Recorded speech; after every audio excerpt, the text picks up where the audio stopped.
क्या आठवें वेतन आयोग में केंद्र कर्मचारियों की किस्मत खुलने वाली है? क्या मौजूदा 18,000 की न्यूनतम बेसिक सैलरी बढ़कर सीधे सीधे 60,000 से ऊपर हो सकती है?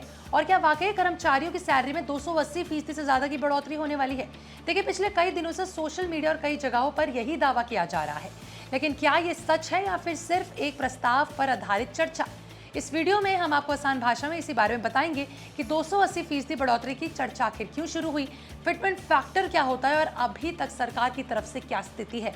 नमस्कार, मैं आपके साथ तनीषा, आप देख रहे हैं बिस्तक। चलिए विस्तार से आज के विषय पे बात करते हैं।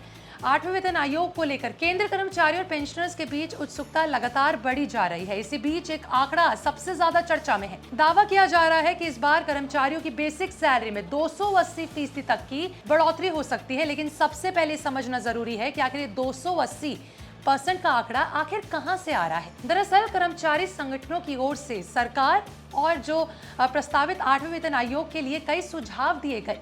इसी सुझावों में एक प्रस्ताव ऐसा है जिसमें मिनिमम बेसिक सैलरी को मौजूदा 18,000 से बढ़ाकर 60,000 तक करने की मांग है। अगर 18,000 से 60,000 के ऊपर तक का अंतर निकाला जाए तो बढ़ोतरी अगर उसके डिफरेंस की देखी जाए तो 280% से ऊपर ही बैठ रही है। और यही वजह है कि आंकड़ा चर्चा का विषय बन गया है। लेकिन यहाँ सबसे जरूरी बात यह है कि ये कोई ऑफिशियल फैसला बिल्कुल नहीं है।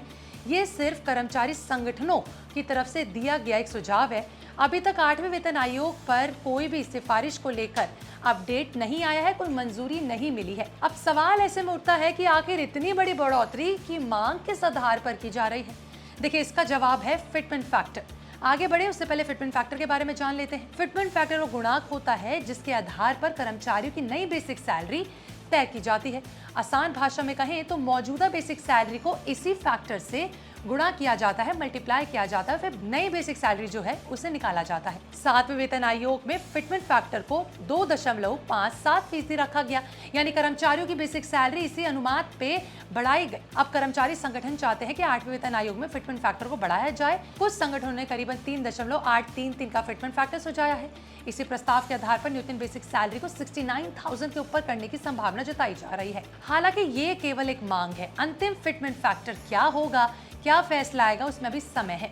यहीं से समझना जरूरी है कि वेतन आयोग केवल सुझाव देता है, अंतिम फैसला केंद्र सरकार ही लेती है। यानी आयोग की सिफारिशों के बाद सरकार ये तय करती है कि किन सुझावों को लागू किया जाएगा और किस रूप में लागू किया जाएगा। और यही कारण है कि अभी से ये मान लेना कि कर्मचारियों की सैलरी 280% से ऊपर होने की बात चल रही है, ये सच नहीं होगा। एक्सपर्ट्स का मानना है कि अंतिम वेतन वृद्धि कर्मचारी संगठनों की मांग से कम हो सकती है, क्योंकि सरकार कई आर्थिक पहलुओं, वित्तीय जो हो उनकी सिचुएशन है, उन सबको देखकर ही ये फैसले लेगी। इसीलिए कर्मचारियों को आंख बंद करके किसी भी वायरल खबर पर भरोसा नहीं करना चाहिए। फिलहाल इतना जरूर कहा जा सकता है कि आठवें वेतन आयोग को लेकर चर्चाएं तेज है। कर्मचारी संगठनों की मांग सामने आ रही है।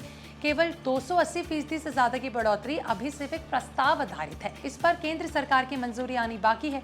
तो अगर आप भी कहीं ना कहीं ये पढ़ें या ये सुने कि आठवें वेतन आयोग में 280% की बढ़ोतरी होने वाली है, तो फिलहाल ऐसा बिल्कुल नहीं है। ये सिर्फ एक प्रस्ताव है जिस पर अभी कोई ऑफिशियल अनाउंसमेंट नहीं आई है। जैसे आठवें वेतन आयोग की सिफारिशें सरकार की तरफ से कोई भी बड़ा अपडेट आएगा, हम आपको सबसे पहले उसकी पूरी खबर आसान भाषा और जानकारी में देंगे। तो बने रहें बिस्तक के साथ और भी सारी आठवें वेतन आयोग की खबरों के लिए।